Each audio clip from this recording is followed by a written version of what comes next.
Tantor Audio presents the new single, Finding, Fixing, and Falling Back in Love with Yourself After a Breakup or Divorce, by Tamsen Fadal, narrated by Tamsen Fadal. Introduction. My Flawed Fairy Tale. It's better to be alone than lonely with someone. Dad. In 2007, I was married in the New York Times. In 2012, I was divorced in the New York Post. Not exactly a Cinderella story, but it is my story. In this flawed fairy tale, Prince Charming and I ran a matchmaking business. A young couple, married and in love, helping other people find love. What could be more perfect? To top off the romance, we wrote 2 books together, teaching women how to date. Why Hasn't He Called was the first, followed by Why Hasn't He Proposed?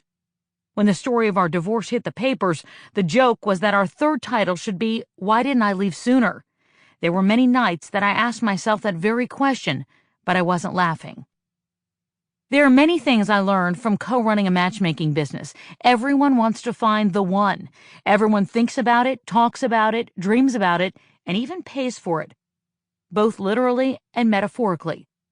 Most people are also willing to do just about whatever it takes to find and hold on to the one.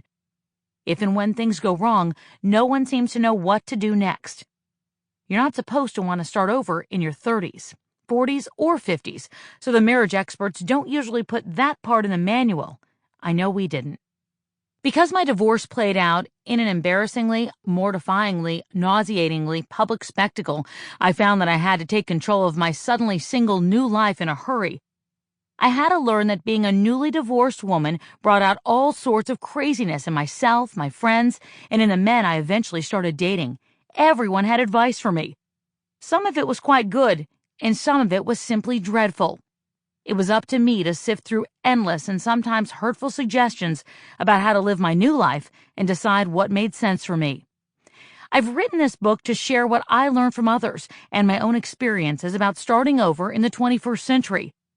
I wrote this book especially because I came to understand the importance of regaining your emotional, intellectual, and physical wholeness if you want to successfully recover from a divorce. Think about it. You were one half of a couple before you were divorced. You saw yourself as part of a larger whole, but that whole no longer exists. Who you become now is up to you. Will it be your own true, fully actualized self, or a diminished version of the person you could and should be? I hope you will choose the former path as I did.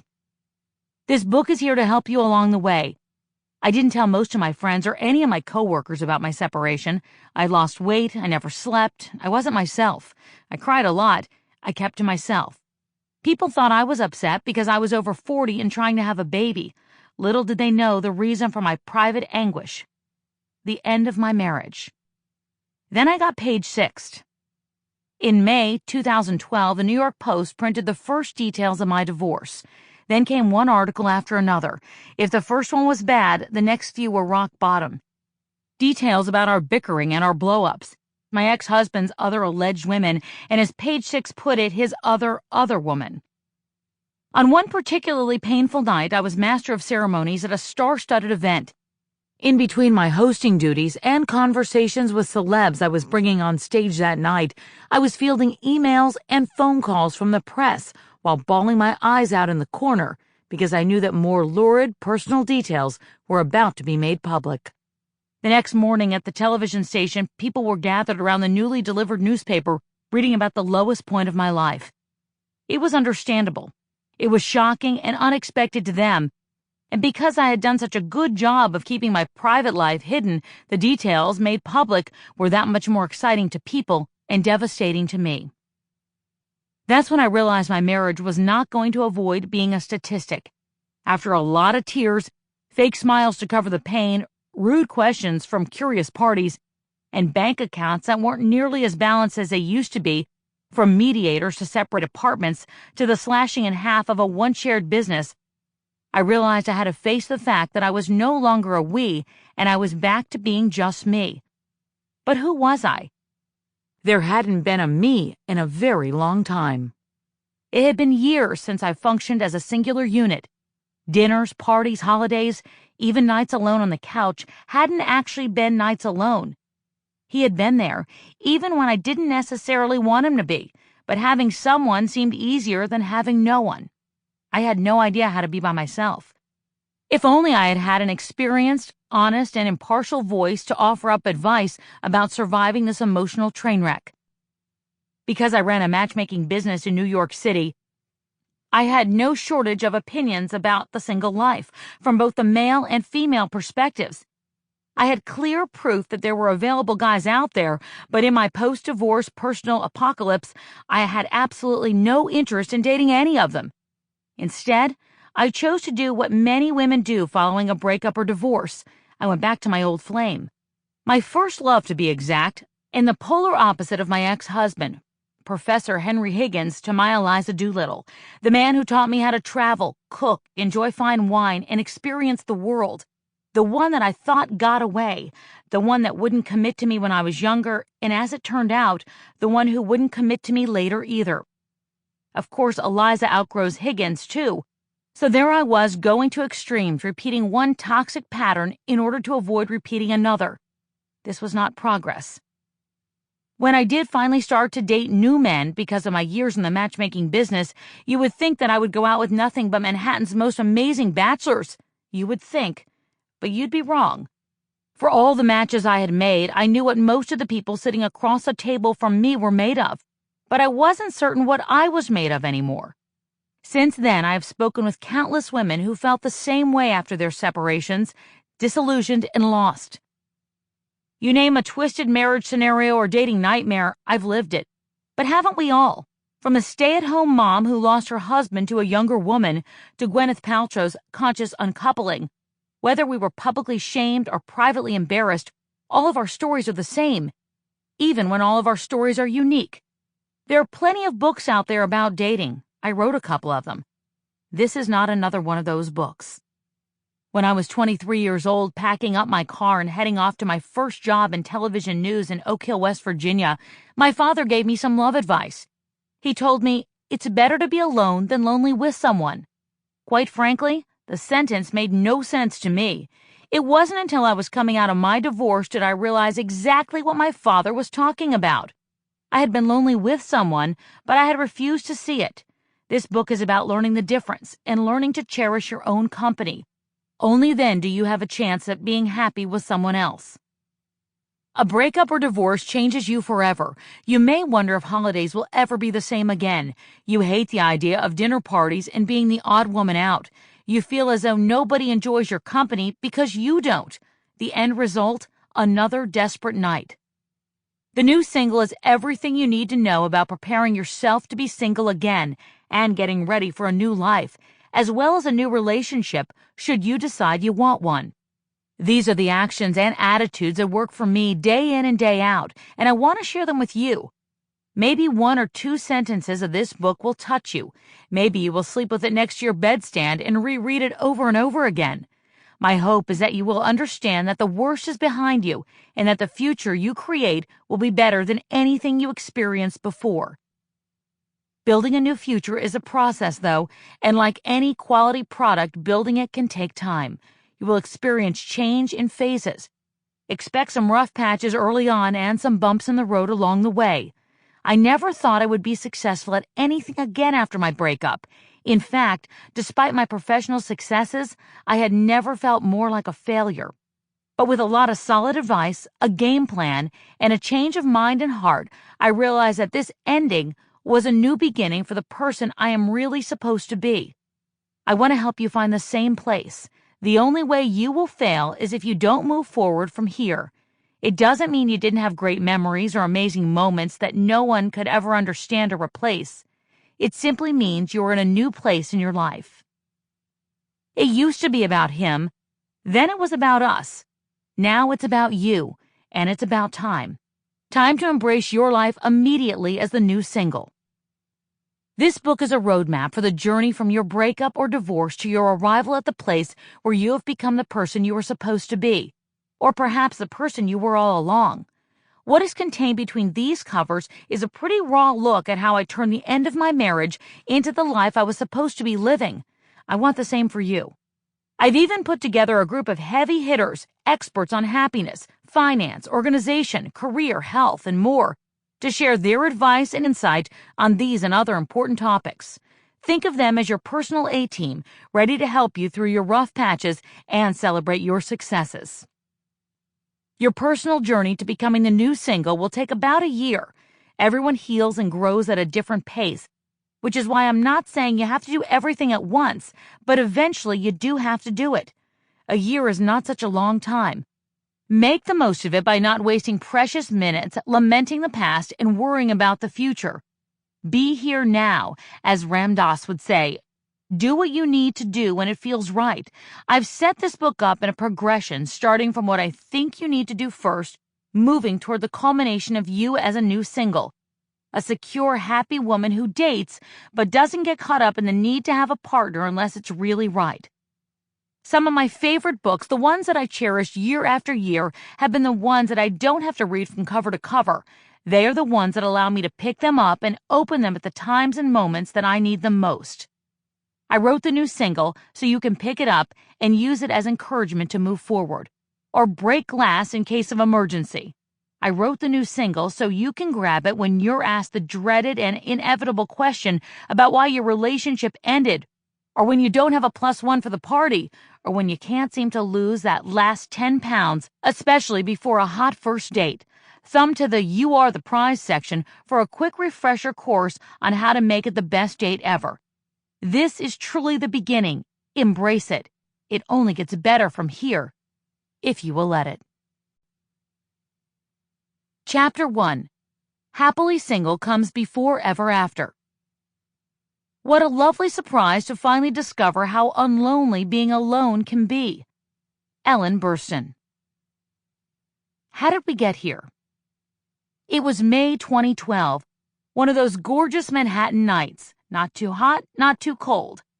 I was on the rooftop deck of the Gansevoort Hotel attending a party for my network. You could see the city from every angle. As the sun began to go down, it created a beautiful scene, a serene oasis in the hurricane of turmoil my life had become. Details of my divorce had just been splashed in the tabloids. I was not looking forward to facing the inevitable knowing glances, murmurs of sympathy, and especially nosy questions from my peers and concern from office friends, so I was hesitant about attending the event at all. Even so, I went. I had decided early on after my separation I was going to try to say yes to everything. I walked around the party with a chip on my shoulder. I've got this, I kept telling myself. The articles had come and gone, and I was still standing, albeit on shaky legs. I was a newswoman, and my divorce was yesterday's news. Onward and upward. I pumped my brain full of every generic bit of positivity I could muster and shut away the sadness I was feeling. Then I looked up to see a former professional acquaintance standing in front of me, looking like a slightly intoxicated grizzly bear. We had known each other for a few years, though I was not particularly fond of him, nor he of me. In this environment, he was the last person I wanted to run into. I gave him that half smile that you give to someone who you aren't in the mood to smile at, and said hi. He didn't say a word. At 6'3", a tower of a man who even at his most sober stank of scotch and often oozed the machismo of someone who had something to prove. He opened up his arms without a word and put them around me, crushing me to his chest. All he said was, "It won't be like this 365 days from now. Remember that." Out of all the sympathetic smiles and multiple murmurs of "I'm so sorry," his words were the ones that touched me the most. I remember them whenever I'm trying to get beyond a new obstacle or a problem or another hurdle. It won't be like this 365 days from now. While I'm still not fond of this man, I remain forever grateful to him for his advice. Trust yourself first.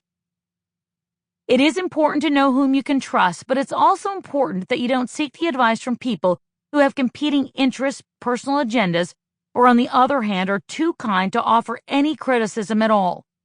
My friends and family were way too nice. In fact, most of the people closest to me wanted to make me feel better, so they held their tongues when they should have just screamed at me about what they were seeing me do to myself. I found that it was important for me to have more than one sounding board as I was moving into my new single status. My brother often kids around that I like to take polls to find out what to do when I have a dilemma in my life. Even as my marriage was coming to an end, I was constantly asking my closest circle of family and friends, what should I do? Can I make this work? Will I be successful on my own? Was it my fault? I was lucky enough to have people who knew me very well and knew that I had a pattern of asking questions that only I could answer. I suggest as you move on and get past your breakup and evolve into a new single that you look internally to answer these questions. Have people you can trust around you, but trust yourself first and foremost. Only you can get yourself to the next place that you are destined to be. You are not your relationship status.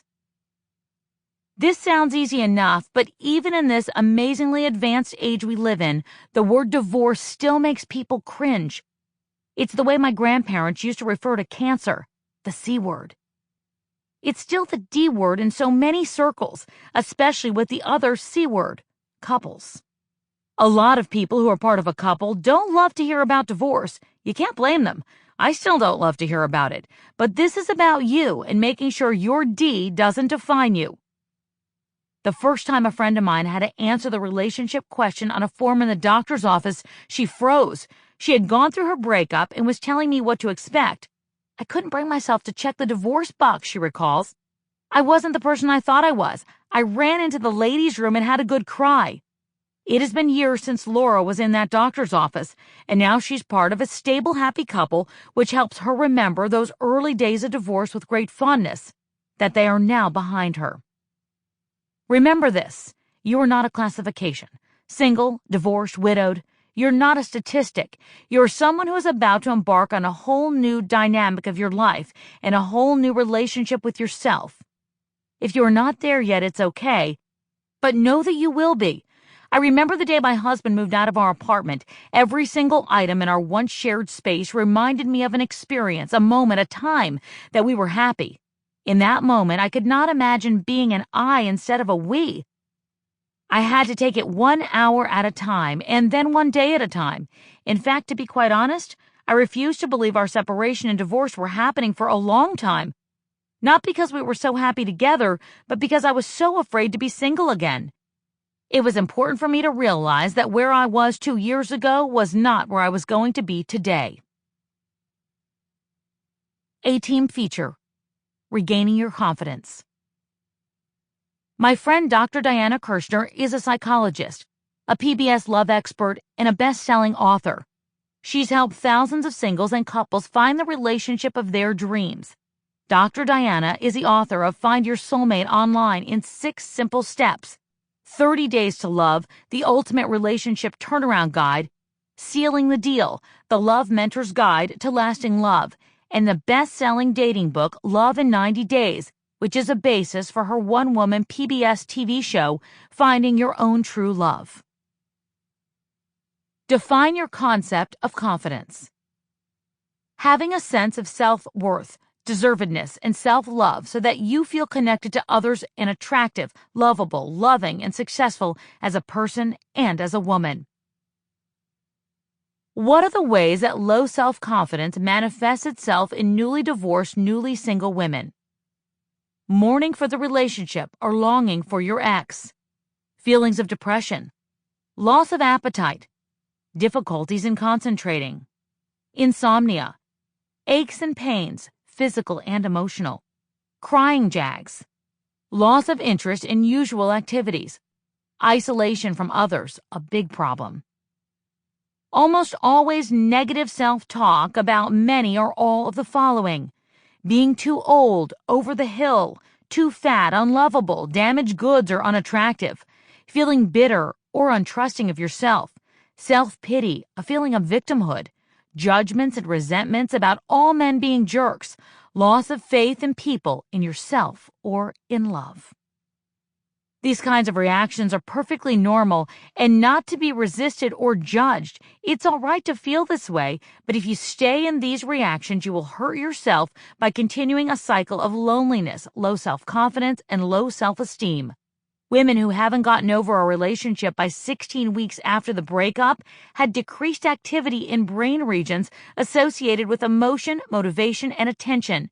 This is a physical change in the brain. That's why it's so hard to concentrate on anything, so hard to get up and go. Do not let yourself go this length of time without intervention. How do you rebuild confidence? Sharing. Talking about your negative feelings has been shown to lessen the activity in the pain-feeling part of the brain. And being with close friends causes the brain to release natural opioids, which are like painkillers found in opium. A trusted friend can also boost your self-confidence. The same holds true for talking to a good therapist or relationship coach. If you need a coach who is an expert at helping women recover from a breakup, you can find one at www.loveind90days.com/dating-coach. Meditation relaxation. Johns Hopkins researchers recommend practicing relaxation techniques to get rid of heartache. This includes meditation, deep breathing, or journaling out your feelings. This process will speed the return of your self-confidence. Sleep is very important in helping to elevate mood. When you're depressed, however, sleep may be hard to come by. This is another reason to consider starting a regular relaxation or meditation program. These have been shown to help people sleep better. You can also try a warm bath with lavender oil and/or cutting off stimulating activities like checking email, watching TV, or surfing the web a few hours before bedtime. Exercise releases opioids, those all-natural painkillers. Hitting the gym regularly can help you feel good about yourself. To start, just try 10 minutes of walking, stretching, or any kind of physical exercise and see what happens. Those 10 minutes can carry you forward in every way. Imaginary conversations with your ex. People who have imaginary conversations with their partners, which help them to say goodbye, have more relief from grief than those who don't. You can write a letter you don't send, or have a conversation with a pillow in a chair that represents your ex. You may want to do this in a session with your therapist or coach. How can we build self-confidence? Here is my 180-degree turn exercise for building self-confidence, excerpted from my new book, The Diamond Self-Secret. Say goodbye to your inner critic and hello to self-acceptance, serenity, and lasting love. It really works if you work it. Listen to each section and then close your eyes, taking your time to do each step of the exercise. Number 1. Remember a time when you felt good about yourself, alive, real, attractive, connected, loving, and lovable. You can go all the way back to some innocent time in your early childhood if you need to. Just find the most self-loving experience you ever had. Put yourself in the picture so that you are looking through your own eyes. Feel that completely. Number 2, imagine yourself better, even better. Imagine yourself 5 times better. Number 3, now take that image and bring it closer to you. Make it brighter, clearer. Give it a great soundtrack. Magnify all those good feelings. Make them stronger. This is what I call your self-loving diamond self, DS. Give this self a grand or playful nickname that includes your real name, like Beloved Susan, Lovable Little Tammy, Annie Adorable. Have fun and give yourself permission to be outrageous with this. Say your self-loving DS name to yourself. Number 4, shrink the image of your self-loving DS and make it as small as a real diamond. Then put that image aside. Number 5, get an image of yourself at a time when you felt self-doubting, self-critical, anxious, undeserving, invisible, rejected, abandoned, or unlovable. When you were overrun with negative self-talk, this is your disappointing self. Number 6, take your diamond self, make it the size of a hand grenade, and imagine throwing it right into the center of your disappointing self, watching it explode and completely destroy the disappointing self. Number 7, now instant replay. Imagine your disappointing self. Throw the diamond self grenade into the center and blow the disappointing self up again. Number 8, speed the whole thing up and do it several more times. Do this powerful exercise until you cannot get a clear image of the disappointing self. You will be shocked at how it frees you from your suffering. Do a quick version of this process whenever you need to feel better or be more comfortable and at ease with yourself, the most important person. Or get ready for a date or anything else that feels challenging. The bottom line is, no matter how bad you are feeling now, you can recover from heartbreak, rebuild your confidence, and come back better than ever. Explain the difference between being confident and being egotistical and self-centered. When can we recognize we are indulging our egos instead of being confident and outer-directed? When we are sad, we may have a tendency to wallow, which is self-indulgent and not healthy. Get personal with yourself. Chapter 4 is devoted entirely to self-care, a critical element of surviving your divorce. At first, I was not sure how personal I wanted to get in this area. As it turns out, it's important to get pretty personal, so bear with me. This is the time you are building a foundation.